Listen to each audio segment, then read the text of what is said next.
Nou, as deel van Mandela-dag vieringe het ons hier by die GROOT Ontbyt, ons susters radiostasie GROOT FM en Afrivet besluit om 'n verskil te gaan maak. So ons het 'n uitreik gaan doen in Soshanguve, waar ons natuurlik met kinders gaan praat het oor hondsdolheid, saam met 'n Tebogo wat regtig 'n verskil maak in sy gemeenskap. En soos Pierre ook vroeër gesê het, wat 'n wonderlike dag om uit te reik en 'n verskil te maak in die gemeenskap daar waar jy is. Goeiemôre julle. Good morning, Tebogo. Tebogo, I'm going to start with you because all of these projects that we always take on starts with you, and it started with us and the radio station, like I mentioned. You know, we came across your story, and last year we did an outreach and we came to visit you, but there's been so much growth and how you've impacted your community, and I think it's amazing. So let's start with what exactly it is that you're doing in your community. Oh, hello everybody.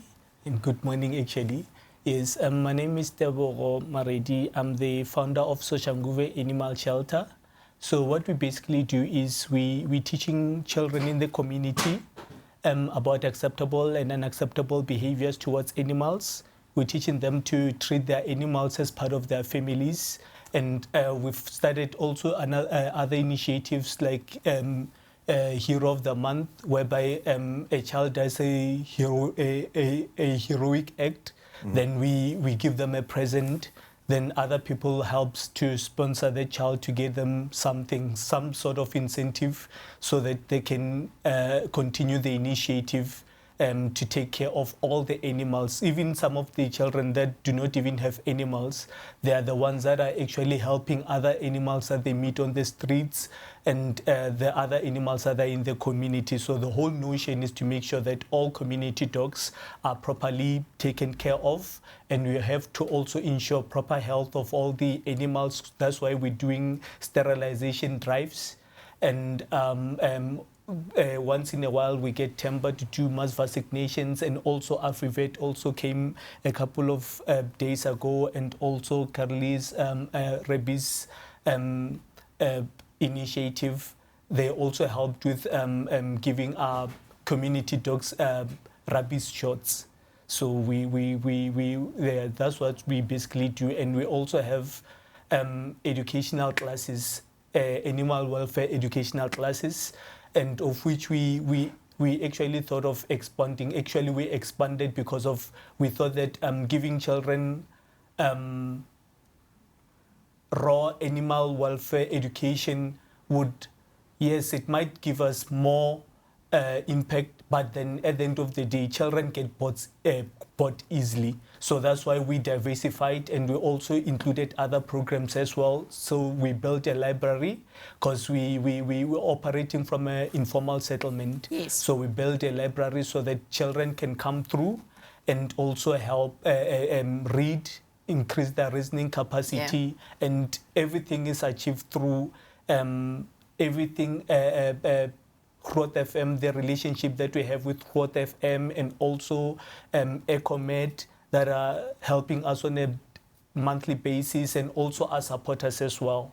So, wow. And we also, ever since GROOT FM has left from the previous initiative, we've managed to build up a dog shelter whereby we rescue all the animals in Soshanguve, Mabopane, Garankwe, and all those other surrounding areas. So we help animals that are in distress, animals that are malnutrition, that are not in proper condition. Then we take them to the vet, nurse them back to health. Then we put them up for adoption, them being sterilized and having to go through all the proper adoption processes as well. That's very nice to hear. I wanted to talk about later a bit more about the sustainability of the program and the children involved, because that seems to be a great key. But we're going to chat about that a little later. Didi, praat asseblief met ons oor Afrivet. Wat is julle betrokkenheid by hierdie projek? So ons het via Werna gehoor van die projek, en ons het onlangs ons eie hondsdolheid-enstof geloods. En toe het ons gedink, maar ons wil iets lekkers doen en teruggee vir die gemeenskap waar ons gesetel is in Pretoria vir Mandela-dag. En ons het gedink, is 'n awesome inisiatief om dan te gaan help so honde te ent, om rabies of hondsdolheid dan te bekamp. Want dit is belangrik. Dit is 'n landswet, so mense wil graag die mense help om by dit uit te kom, en dis 'n manier vir ons om terug te gee. vir die gemeenskap om Julle Tebogo by te Afrivet ondersteun. fokus oor die algemeen oor die vir dierewelsyn vir die hele Afrika, né? So dit is ons het 'n groot amper sê voetspoor in Afrika, meer suidelike Afrika, maar ons het onlangs saamgesmelt met 'n Ierse maatskappy baie, so dit gee ons 'n baie groot voetspoor in Afrika.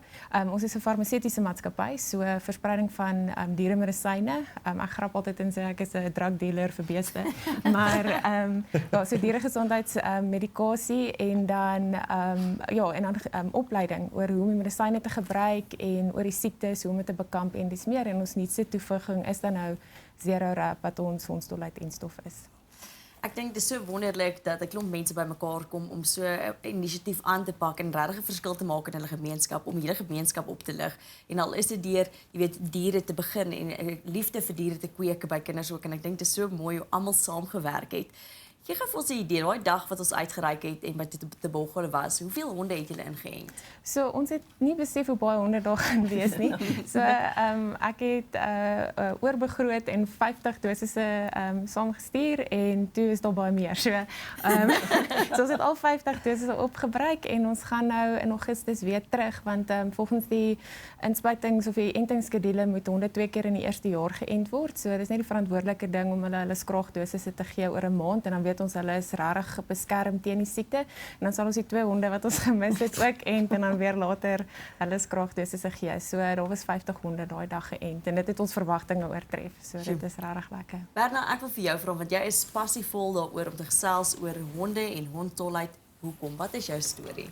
Baie dankie. Jong, ons ding het begin soos gister 7 jaar terug het ons my boetie se dogtertjie Carly op 6 verloor het aan hondsdolheid. Ons het nie geweet sy het hondsdolheid nie.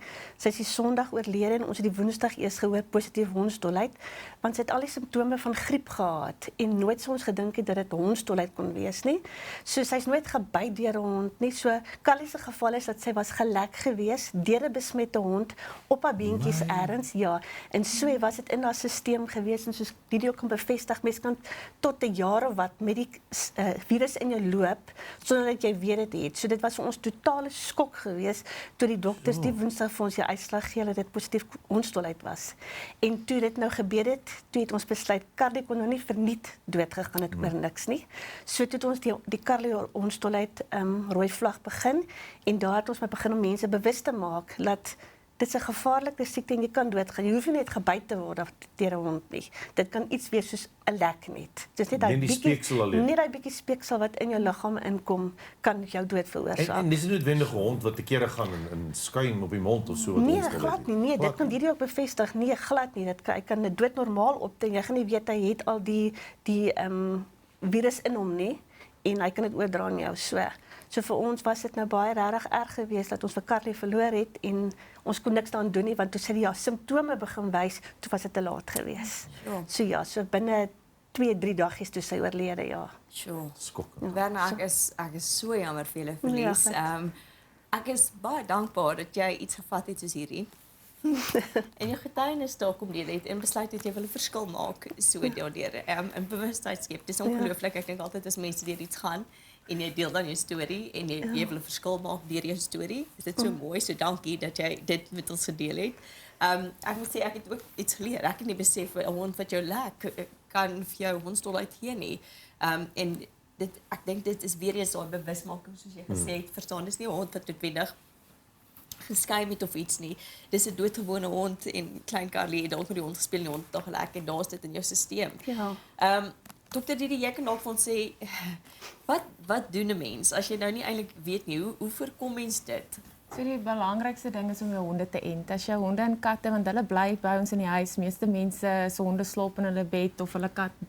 En ek wil sê die ding wat my die bangste maak van hondsdolheid is 3 tot 5 dae voor hulle simptome begin wys, die diere kan hulle die virus al afskei. So jy wil nie 'n bed deel met 'n dier of 'n leefarea of jou kinders in kontak kry met diere wat nie geënt is nie. So as hulle geënt is hulle beskerm. Dis 'n landswet, so ent jou honde. Dit is by die veearts beskikbaar. Ja, en die staat, as jy dit nie kan honde en katte. Honde en katte, as jy nie as jy nie die finansies het om dit te kan doen nie, dan die staat doen dit gratis. Dis ons betaal belasting. So asseblief asseblief gaan ent julle honde. En dan as jy blootgestel word, soos wat sy gesê het, honde, ons het in ons koppe is hierdie verskriklik aggressiewe diere. Jy kry hulle noem dit die dom vorm van hondsdolheid, waar die honde redelik normaal kan oorkom en hulle raak net 'n bietjie dof. So ek wil amper sê as jou diere gedragsverandering toon, moet dit iets wees waar jy bekommerd is. So 'n aggressiewe rottweiler wat gewoonlik jou kop wil afbyt, skielik jou begin lek in die gesig, dis gedragsverandering. En dan moet jy dit ondersoek.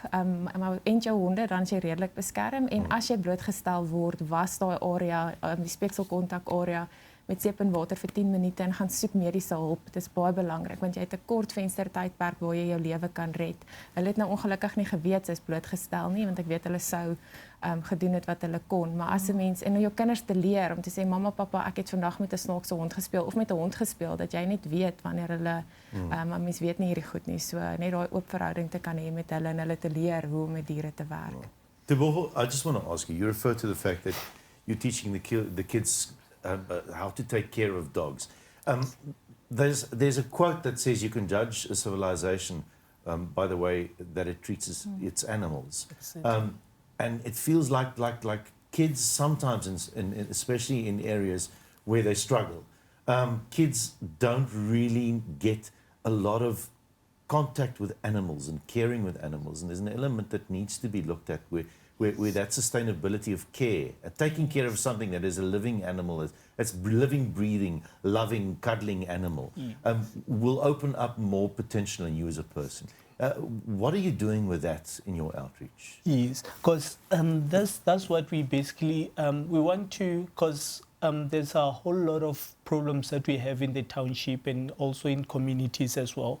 So for us to solve the bigger problem, we have to start on the ground. Yeah. So we can't focus on fixing the bigger problems where else all those little things Steps. Yes, that makes up. So we are of that belief that everything in life is interrelated.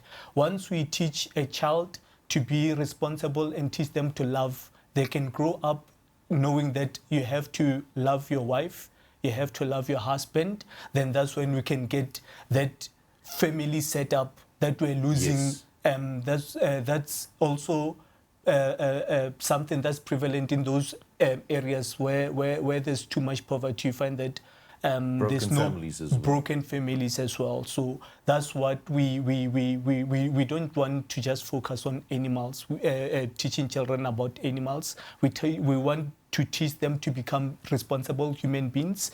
Some reason why they're living in informal settlements is because of, that's what I also communicated with the parents once we had meetings with parents, that reason why you're in this state is because of wrong choices. Yes. There's nobody who can be born poor and then grow up poor.